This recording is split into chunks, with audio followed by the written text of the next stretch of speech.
And he called Ed Steinhaus to ask if it would be safe to recommend me. And Ed Steinhaus, of course, is my mentor and good friend from graduate school on. And we had kept in contact. And so when Ed Steinhaus said that would be okay, it would not be very dangerous to recommend me, why K.F. Meyer did. We then got into the car and drove out to San Francisco from Frederick, Maryland. And I had being in the Army and having to talk, why you're able to finagle trips across the country for valid reasons, but you timed them so it would suit your own purpose. And I had come out ahead of time to find a place to stay after being accepted at the San Francisco VA hospital. It was then almost like it is now, and that is that the prices of housing were irrationally high in San Francisco, but if you went down to San Mateo, you could find place. I found a place down on the near the highway on 16th Avenue, where the rent was halfway. We had half of a condo, and the rent was something we could stand, and I rented it, and we moved in there, and I thought it was real nice, and Martha was real. Within the first day or two, Martha looked out the back window at our little backyard, and it was all grown up in weeds. It was just terrible looking. And she stood there and she just started crying. The first time I'd ever seen her cry. She said, "This looks just like a chicken yard. I've seen chicken yards that look better than this." So we talked to the neighbor, and he said, all you have to do is get out there and take a rake and rake up the dirt and sprinkle it, and grass will grow. And that's exactly what happened. So we ended up with a grassy backyard, and her tears dried up. The years at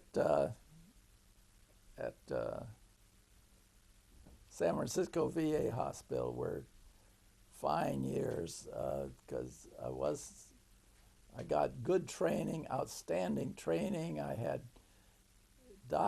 attending doctors who were teachers that were just outstanding. I'll never forget one doctor that stood at the corner of a ward and looked across at a new patient that had just come in and said, "I see you have a new patient with TB. I said, "He just came in last night." "I don't know. I haven't had a chance to talk to him." "How do you know he's got TB? Well, TB is syphilis of the spinal cord. And the man was sitting on the side of the bed. It must have been 40 feet away. He said, "He has that inquiring look." I said, "Well, how does an inquiring look tell you that he's got syphilis of the spinal cord, TB? He said, "Well, don't you remember that this oculomotor nerve that supplies the muscles of the eyelid get paralyzed in that, and you have to raise your head and your eyelids up, and that gives you this inquiring look." And he says it's a diagnostic point. And I said, "Well, that's one I never heard, and that we'll never forget that I did." And he did have TB. So it was, and there were other doctors like that. The thing that I was able to do was to keep reading and developing, and I read at that time the reports on the Nuremberg trials for the experiments that had been done in Germany on humans and infectious diseases. And from that came what was called the Helsinki Agreements, which was the meeting of the minds of the world medical authorities on what was permissible in how you volunteers were obtained for experiments of various kinds, and the rules and the regulations that you had to follow.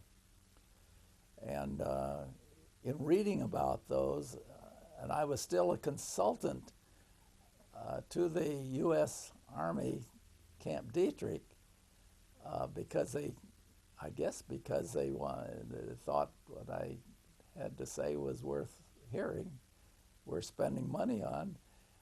So when I went back to Dietrich on one of my consulting trips, I proposed to Dr. Weedham that I thought that the Chemical Corps, Camp Dietrich, could engage in a human experimentation on an infectious disease that they were studying there as an agent, and do it in a way that would be acceptable to medicine, science, in the world.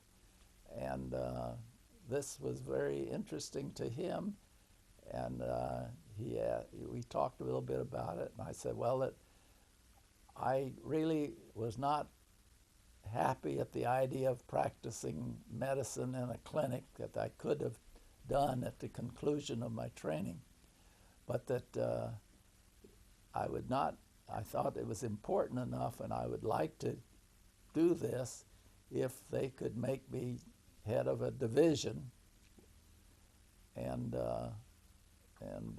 would plan for at least 2 years, 1 year, first year of which would be spent in just talking to scientists around the country on human experimentation and making sure I learned all I could. And then number 2, in writing up a proposal to do a certain experiment and how to do it would be what I do the second year. And so they did accept that, and they did make a new clinical division, clinical infectious disease, clinical investigation division, and I did go back to Dietrich for 2 years.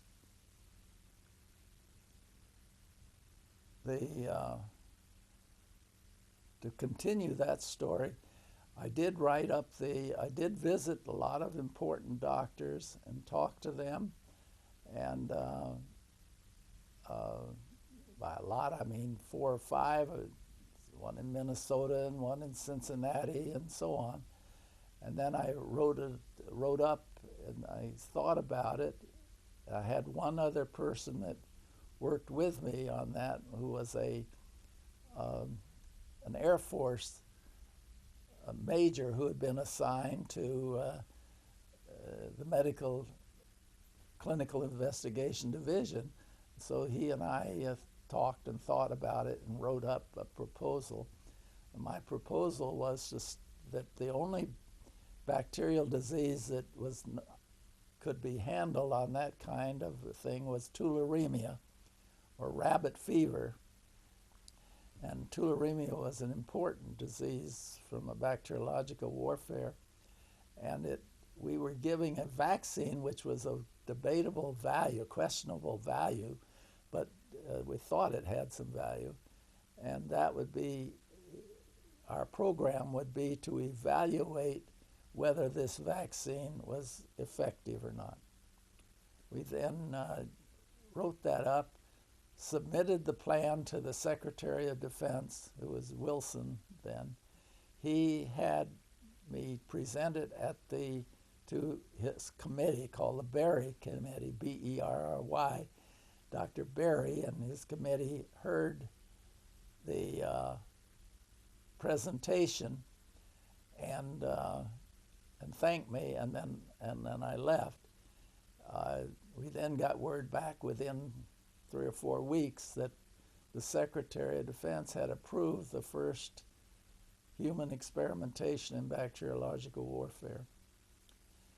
And again, I had nothing to do with it in any way, shape, or form after that, because number one, in the course of giving lectures at Dietrich on defensive aspects of warfare, I was exposed to different people who were looking for young doctors, and one was someone from Cutter Laboratories in Berkeley, California.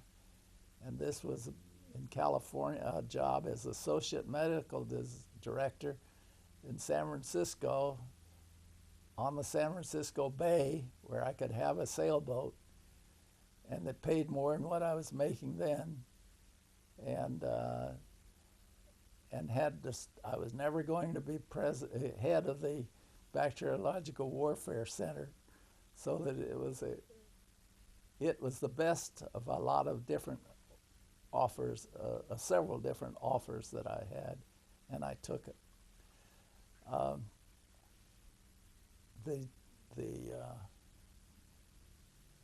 One of the recommendations in the proposal to the Secretary of Defense was that the research project that I was recommending should be done not at Dietrich, but at a university, be done not as a classified project, but as a open project, that where data would be available to the world to know. If it was worth doing, it was going to be worth giving to everybody and could not be a secret. And so, and I had recommended that a classmate of mine at Ohio State University, who was an MD, PhD like mine, was one to consider, and they did the project with him, and it was called White Coat, and he and his co-workers published a paper on it.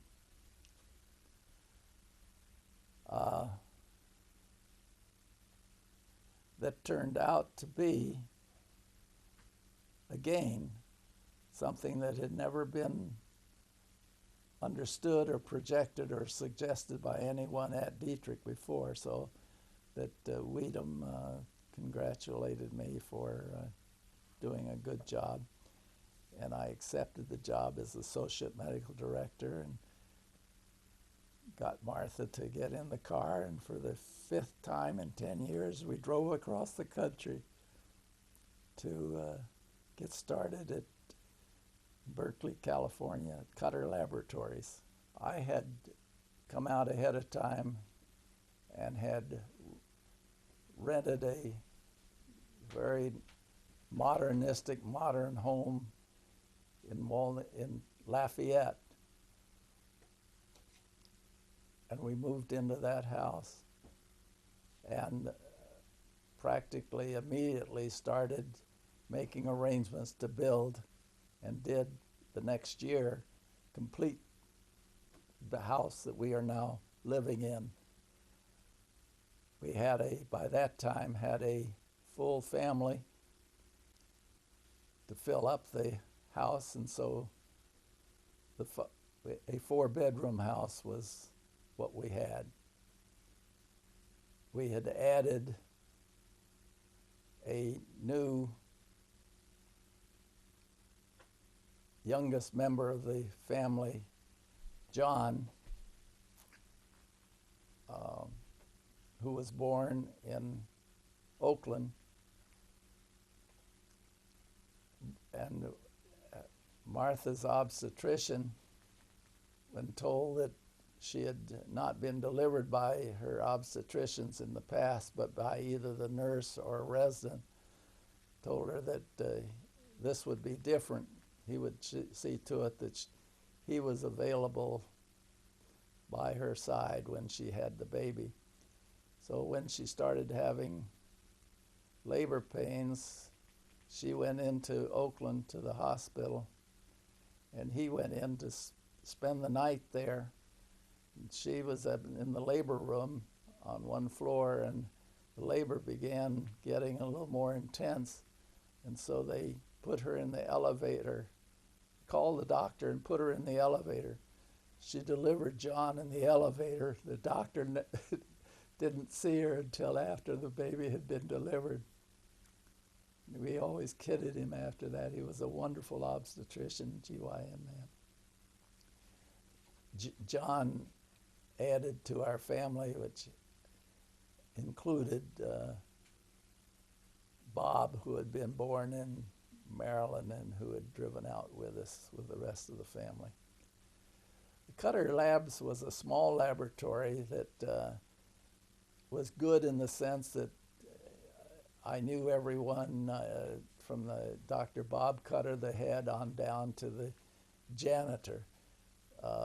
My job was to help with the polio vaccine program, which had reached a point of being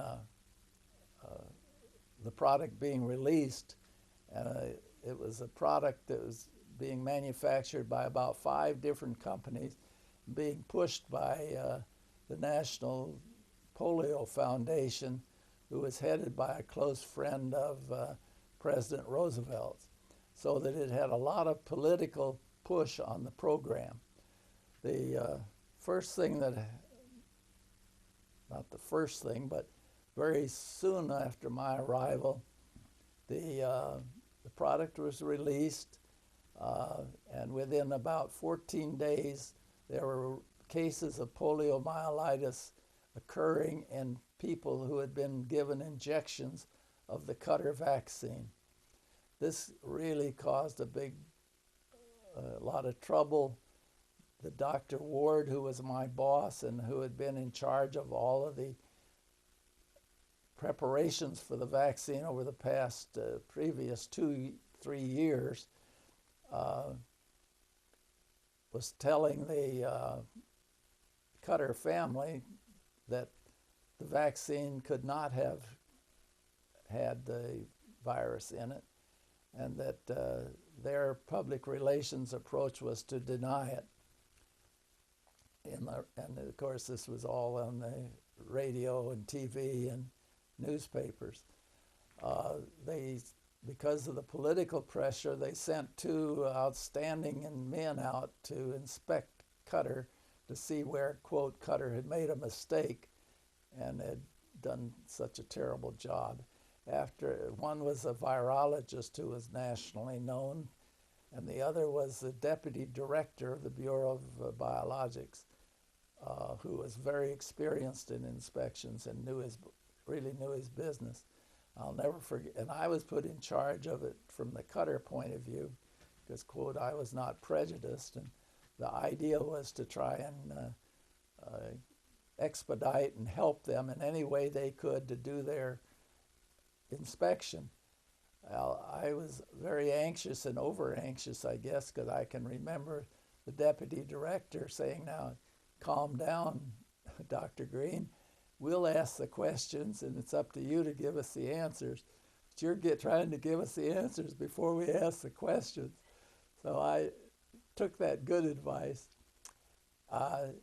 We worked day and night. They would quit at 5 o'clock, and I'd go back to the Cutter plant at 7, and we'd continue doing our studies until 10 o'clock. And they would go back to the hotel at 5.